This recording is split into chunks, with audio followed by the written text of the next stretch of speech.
Alright, hello everyone and welcome back to Kottabos Space Program, where today we are having a look at the Lonesome Robots Aerospace DADV-1 mod, which is being made by, of course, none other than Silent Velcro. And what this glorious little piece of work looks to add into the game is all the parts necessary to build a kerbalized version of the Lockheed Martin design for the Mars Ascent and Descent vehicle.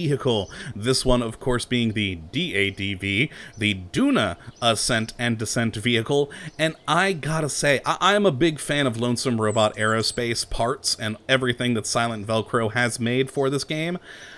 I think this is my favorite one that he's done yet. This is just such a beautiful spacecraft, very well made, and very easy to fly, which I'll talk more about that here in a little bit. But first, let's jump into the vehicle assembly building and have a look at this gorgeous spacecraft. Now let's actually hit the Mark 1-2 command pod for size comparison and move this higher up because, well, we're gonna have some large and tall parts in here in a moment, and we'll start, of course, by going to our janitor's closet. There we go, mod filters. I am clicking everything incorrectly today. There we are. And I left them on from when I was in here earlier, so perfect. Just leave on Lonesome Robots. Oh, an auspicious start, isn't it, folks?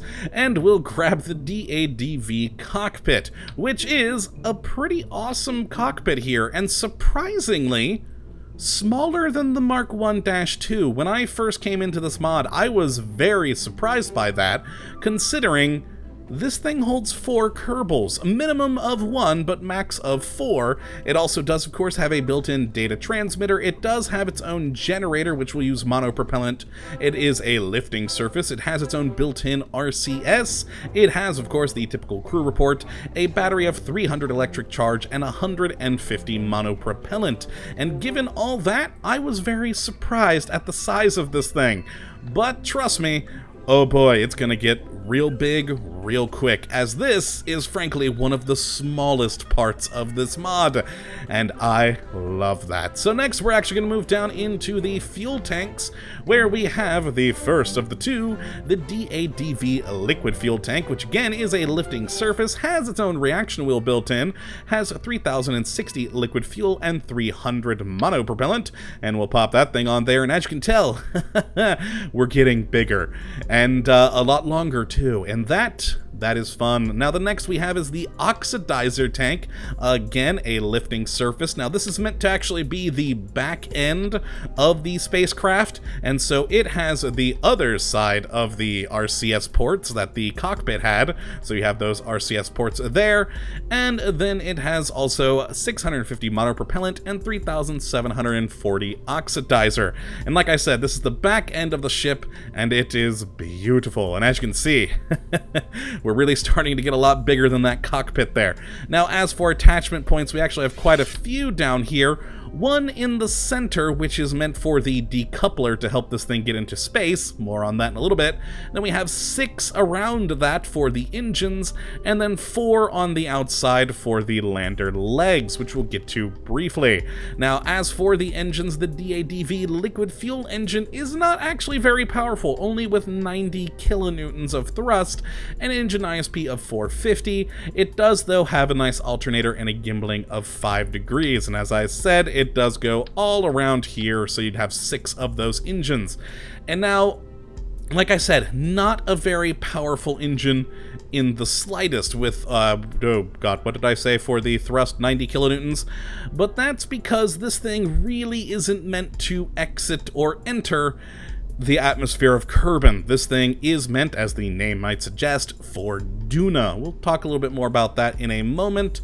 Now, we have nothing in command and control, nothing in structural. In coupling, though, we do have that decoupler I mentioned for helping you get this thing into space. It goes right there on that center attachment point, and will then attach it to a rocket that is in the 7.75 meter size variety, which is big, and of course Silent Velcro recommends that you use his own Lonesome Robots Ares 5 rocket. That will do the trick, or of course any other 7.75 meter will do so, and that of course is what you'll use to launch this thing to Duna, and then once it's there, it'll do its own job, which is lovely. We then have nothing in payload. In aerodynamics, we do have the nose cone, which, since we have the Mark 1-2, is kind of going to be a little bit awkward. Now, I'm going to grab the cockpit here real quick, and you'll notice we have 2 attachment points, one dead center, and that is for a docking port, and then we have one that's at the very bottom here, and that is meant to attach the nose cone so it'd fit nicely like that, so that when we do have the nose cone attached, it uses that attachment point as its pivot point to open and close, exposing the docking port in the center, which is always nice. Now, with the Mark 1-2, of course, it's off kilter, but yeah, what are you gonna do? Now, the next part we have is in ground, and that is the landing gear, and they, of course, go in the 4 exterior bits here, and as you can see, fits quite nicely there, and is a pretty robust landing gear with a nice smooth animation, and all in all is, well, just nice. I do love the danger striping on it, very cool. Now we have nothing in here until we hit science, where we do have a fully functioning science lab and airlock, which is very important, but we'll talk about that when we're on Duna. And this, of course, attaches to the fuel tanks here to help bring in the size a bit more. And it is a fully functioning science lab. It does have a lifting surface, electric charge of 600, and can hold 3 Kerbals. And it is, right there, the one and only airlock for this whole craft, which is useful to have. And then the final part is in utility, and that is the Habitation Module, which is the completing module there, which goes right there, and is quite nice. It does, of course, complete the full tapered design, and can hold 4 Kerbals, is again a lifting surface, has a crew report, and electric charge of 500. And I'm now also realizing that I said that that's the only airlock, but I forgot about that. Does that actually work? We'll have to test that in a little bit. I never actually noticed that that was on the side before. We may have 2.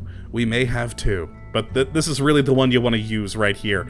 It's safer. We'll get onto that, though, when we head to Duna, as that is all the parts for this mod, and they come together to build a very impressive spacecraft.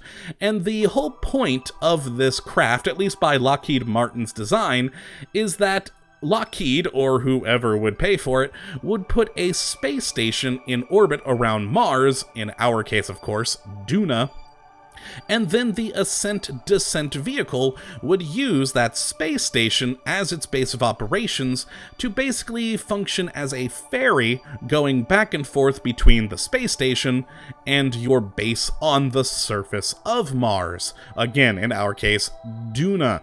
And it does that job very well. Now, I actually had to land this thing on Duna to get it here, which, as you guys know, typically in these episodes, I use HyperEdit to get everywhere, just to, you know, speed up the whole process of setting up the videos to make it a bit easier on myself.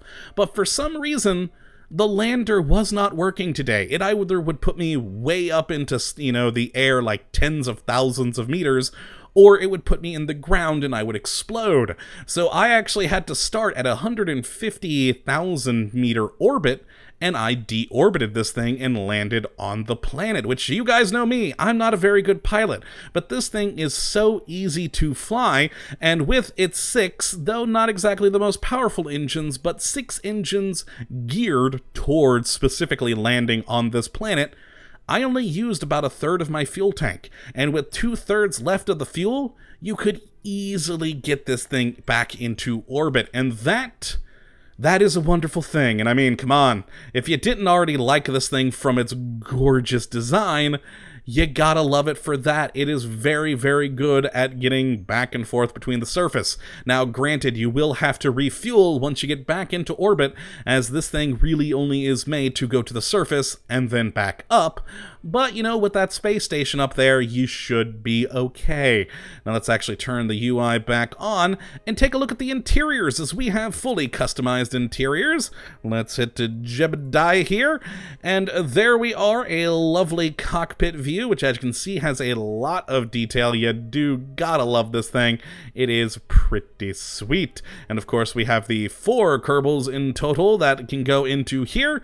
We got the 2 pilots up top and then these 2 seats, I guess, but hey, you have a fan, and that's always handy. So there we go, that's the 4 seats here.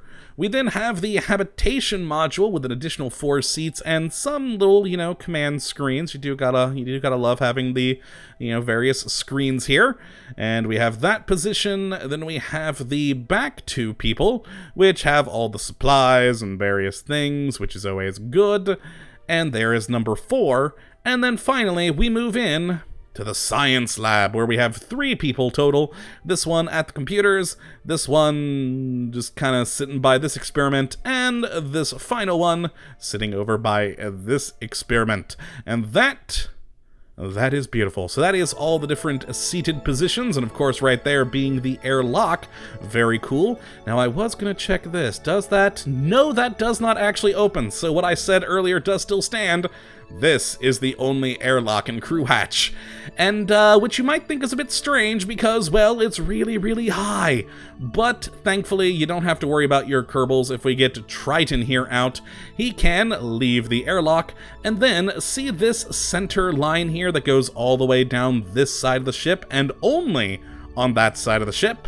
Well, that is a giant ladder that your Kerbal can go up and down. So it's very convenient, very handy to have, though of course kinda slow, as this is a really, really tall rocket, and they have to go all the way down. Now, I do want to go all the way down because there is an oddity down here. There we are, get off of that. And normally you just walk back up to the ladder and get back on, but, oh, nope, I missed the climb prompt. If we try to climb here, as it prompts us, oh, I missed it again. It's like right in just one little spot. Come on, and there we go. As you can see, we climb through. I think what's happening is it's trying to climb on top of this engine, and that just doesn't really work, because it seems to be at just that right height. So the only way really to get back onto the ship without climbing through it and trying to grab an engine is to kind of get a running start at the thing, jump, and then grab. So it's a little bit awkward, but it does work. Yeah, if that engine maybe, I don't know, was slightly moved or something, perhaps we wouldn't have that issue. But as it stands, yeah, he just tries to grab onto that thing and goes right through the body. But let's get back on board and just take this thing off. Now, we're not going to go all the way into space and into orbit, but I do want you guys to see this thing taking off and flying. So let's go to full throttle and away we go. Perfect. And as you can see, beautiful trails, beautiful smoke, and a lovely, powerful engine. Let's bring in the gears. There those lovely things are. And perfect. And yeah, with 2/3 of our fuel tank left, we can easily get this thing back into space. That would not be a problem whatsoever. So overall, this is an amazing ship. It's got a beautiful design to it, very well made. It serves its purpose, there's the word correctly. It serves its purpose really, really well.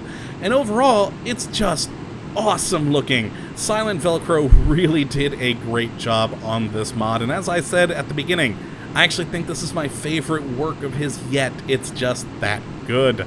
But that is going to be it for today, folks. I hope you have enjoyed.